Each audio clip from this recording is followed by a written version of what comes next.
إن الحمد لله أصلي وأسلم على نبينا مصطفى محمد صلى الله عليه وسلم وعلى آله وصحبه أجمعين أما بعد أعوذ بالله من الشيطان الرجيم بسم الله الرحمن الرحيم സൂറ അൽ ഹജ്ജ് 42, 43, 44 മൂന്ന് വചനങ്ങൾ നോക്കൂ നിങ്ങൾ. നബിയെ അവർ കളവാക്കുകയാണെങ്കിൽ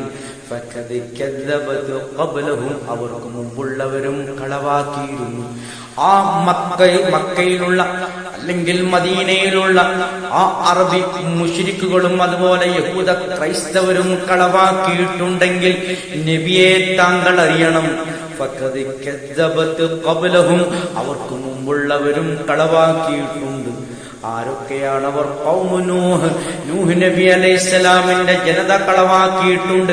950 വർഷത്തോളം ജനങ്ങൾക്ക് ലാ ഇലാഹ ഇല്ലല്ലാഹ് പ്രബോധനം ചെയ്തിട്ടും വളരെ വിരലിലെണ്ണാവുന്ന കുറച്ചു പേർ മാത്രമേ അത് സ്വീകരിച്ചിട്ടുള്ളൂ. അതാണ് അല്ലാഹ് പറയുന്നത്. അതുപോലെ ആദ് ഗോത്രവും കളവാക്കിയിട്ടുണ്ട്. ഹൂദ് നബി അലൈഹിസ്സലാമിന്റെ ജനത ആദ് ഗോത്രം, സമൂദ് സ്വാലിഹ് നബി അലൈഹിസ്സലാമിന്റെ ജനത സമൂദ് ഗോത്രവും കളവാക്കിയിരുന്നു. അവരൊക്കെ അല്ലാഹു പിടികൂടി ശിക്ഷിക്കുകയാണ് ഉണ്ടായത്.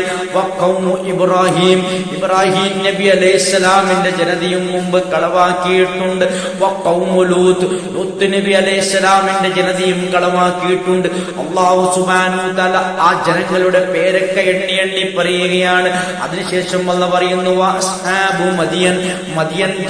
മദിയന്റെ അഖിലകാരും മദിയന്റെ ആൾക്കാരും കളവാക്കിയിട്ടുണ്ട്. അതായത് ശുഐബ് നബിയുടെ ജനത. മൂസ നബിയെ കളവാക്കിയിട്ടുണ്ട്. മൂസ നബിയുടെ ജനത മൂസ നബിയെ കളവാക്കിയിട്ടുണ്ട്. അവിശ്വാസികൾക്ക് നാം സാവകാശം നൽകിയെന്ന് പറഞ്ഞാൽ ഒരു കുറഞ്ഞ ഒരു അളവിൽ, ഒരു കതിരിൽ, ഒരു നിശ്ചിതമായ ഒരു അവധി ഐഹികമായ ദുനിയാവിൽ അവർക്ക് അള്ളാഹു വിട്ടയച്ചു കൊടുത്തു എന്നാണ് പറയുന്നത്. അതിനുശേഷമാണ് അള്ളാഹ് പിടികൂടുന്നത്. പിന്നെ അവരെ നാം പിടികൂടി. അപ്പോൾ നമ്മുടെ പ്രതിഷേധം എങ്ങനെയായിരുന്നു എന്ന് അല്ലാഹ് ചോദിക്കുകയാണ്.